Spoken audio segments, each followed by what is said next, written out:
All right, Robert, thanks for more on whether California should hike taxes on big tech. Let's welcome Mattie Duppler.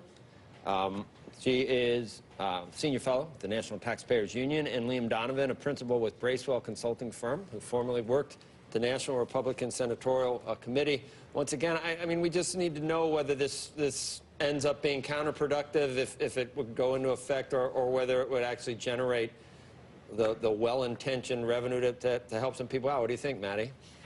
Well, well-intentioned revenue is one thing, but as you saw before, highest personal tax rate in California in the country, highest sales tax rate in the country, second highest gas tax in the country, third highest corporate tax rate. So it's not clear to me that companies and businesses and Californians are not already paying enough taxes. Now, if you look at IPOs too, you saw that that was a windfall in terms of the capital that it constructed when companies offer that IPO. But also an IPO, if you think about it, is a way to democratize that wealth in a way the government really never can accomplish. It allows people to participate in the success of a company, unlike what California is proposing, which is increasing the tax burden on companies that are the revenue raisers for these cities, which ultimately creates a problem. If that's your tax base that you're extorting for more and more money, you can guess where those companies are eventually going to go. I always come back to what happened with Amazon.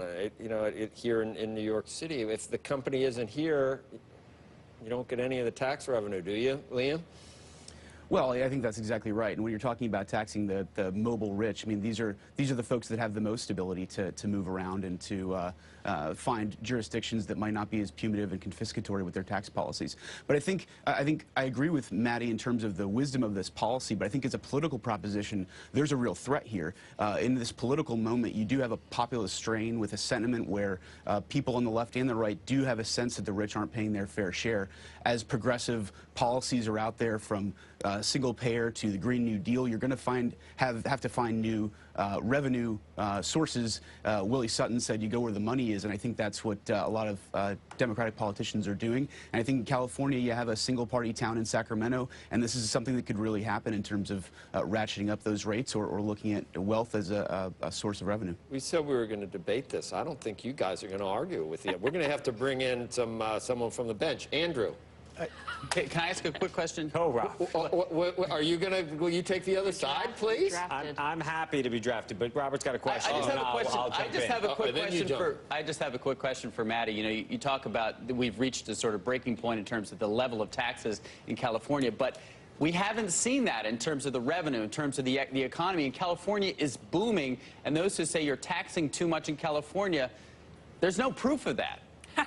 I think there's no proof that those taxes aren't creating a barrier where without them you would have more entrepreneurship and you would have more growth and more capital. They have a $20 billion surplus in California. I mean, that is massive by any state standard. Right, and so the challenge here is that if California can continue to sustain this environment in which businesses are penalized for their success in California, I don't think that this is a long-term strategy for them. Listen, California, San Francisco in and of itself benefits from a coastal bias, and we know this to be a problem. New York, California, Massachusetts get all of the investment for VC and for the infrastructure for an entrepreneurship, and the rest of the country is supposed to just give away all their companies to these three states. There's a reason that there's a parallel effort right now to increase infrastructure in the middle of the country, and it's because when we create these environments in which there's only 3 different places where this investment happens, it allows for these states and these localities to extort these companies in a way that is not the most effective use of that money and of those resources. I really think that if you look at some of these other cities,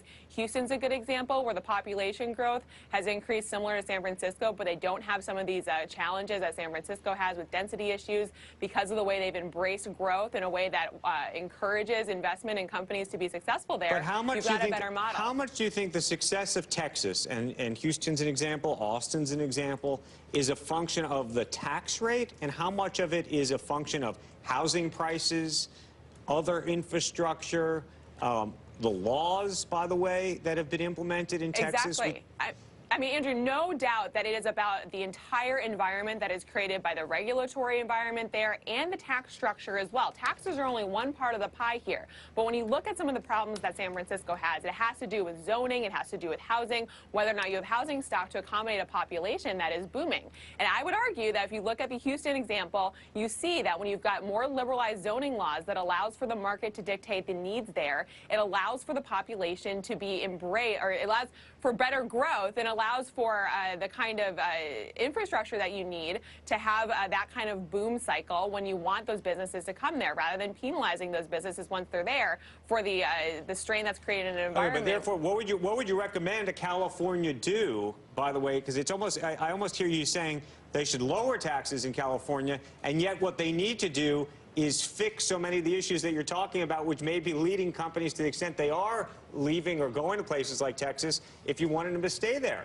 Yeah, we could be here all morning talking about what California needs to do to create an environment that gives long-term sustainability to some of these companies. But I would start with not creating a higher tax burden on the job creators that are there. If California is saying that they continue to need more revenue, you have to remember that taxes on these companies ultimately get passed down to labor. So if you're making it more expensive to create jobs, and what that means is that you've got fewer jobs and you've got less well-paying jobs as well. That means less consumption. That means less income to tax in that state. I think you know exactly where that's headed. All right. Liam, what do you think? What she said? Is that what you're thinking? No, I think if you're counting on, I think there are real things that need to be filled in terms of the coffers and you know, paying for schools, all these nice things in California. But when you're relying on something as volatile as cyclical IPOs, you know, the last time we talked about this, it was with Facebook, and that undershot their estimates by something like 35%. So you need a sustainable source of revenue. I don't think this is it.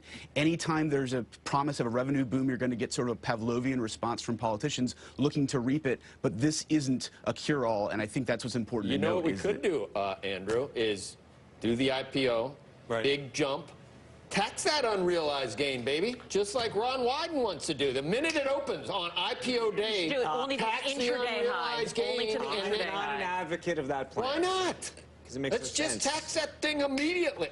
Even the opening trade, right? Like, No, let's tax it at 87. Doesn't make sense to me. What crawled up your the best. sleeve? You sounded like you wanted, like you're like. Well, my point I know is how you the feel. people. No, you're taking the other side. No, You're I'm just devil's saying the advocate. people who are leaving California is because they can't afford it anymore, not because they're rich and they're leaving. You don't think that if this continues in California, this It might, but I look at the evidence and the numbers, and right now the evidence and the numbers show population growth, economy growth, you taxes don't think growth. of the problem if they, go to, San Francisco, and have you been there recently? The quality of life is declining a little in San Francisco. Would you? One of the problems is there's too much money. It's too expensive to live there. There's too much money. It's too expensive. Mattie. So the people are leaving because they can't afford it anymore. Mattie, help me. There's too much money, too much money. The problem is that you have a ton of money and you still can't buy a house in San Francisco because you've got all these laws that make it impossible to build new housing stock there. You can have as much money as you want. There's no housing to buy. You're still going to be homeless. Does it ever come home to roost, Liam? I mean, Connecticut doesn't have California's problems. I don't think Connecticut has Silicon Valley. I think Connecticut's in a different position. Illinois. Well, Illinois has all kinds of structural problems, and I think Illinois is a poster child for what not to do. I think New York is a problem. Right, I know. Right. And You don't have Silicon Florida's got the ocean and the no taxes too. So it's got a lot of bugs, though. I think, don't they? It's humidity. Humidity. It's got humidity. It's hard to be there. I mean, well, but I think that's an interesting point, because California has so many natural things that are going to keep people there. They have all kinds of natural beauty and resources and human capital there. But you're talking about testing the threshold for pain among both high-income taxpayers and the low-income folks that can't afford to live there anymore. So I think you're playing with fire, and at a certain point you hit a tipping point. All right, I like my idea. Get them unrealized gains while you can. Get them while they're hot. The good thing that California did to the revenue volatility issue, they learned the lesson. They have a massive rainy day fund, which New York doesn't have, and all these other volatile states that depend on the rich because those incomes are so volatile, tied to the market. California learned the lesson from the last two downturns, and they have a massive multi-billion-dollar fund that will help them in the next recession. Very few states, including New York, have that.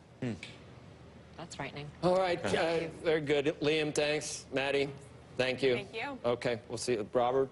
Thank you. Thank you.